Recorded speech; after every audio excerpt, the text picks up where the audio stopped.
What's up to my friends on YouTube? Today I'm going to be showing you how to adjust the contrast on a photo on iPhone inside of their own Photos app. You don't need any third-party apps to edit the photo, and there's a bunch of different options for editing simply inside of this app.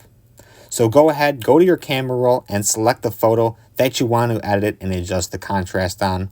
Take it to this menu here and then select Edit in the upper right-hand corner.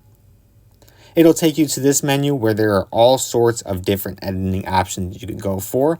But in order to edit the contrast, just simply scroll over and it's going to be about 5 options down. Like I said, there's all sorts of different settings that you could play with and adjust. But for contrast, it'll be 5 options down with this little half moon.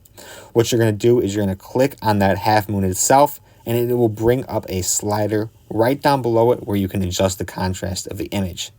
It's on a scale of -100 to 0, and then finally the other way around to 100. And you could see this still image of a postcard is being adjusted in the background depending on which way I slide the slider for contrast. It really is that simple. If you did find this helpful today, be sure to leave a like on the video and subscribe if you haven't already. Thanks for watching, and I will see you in the next one.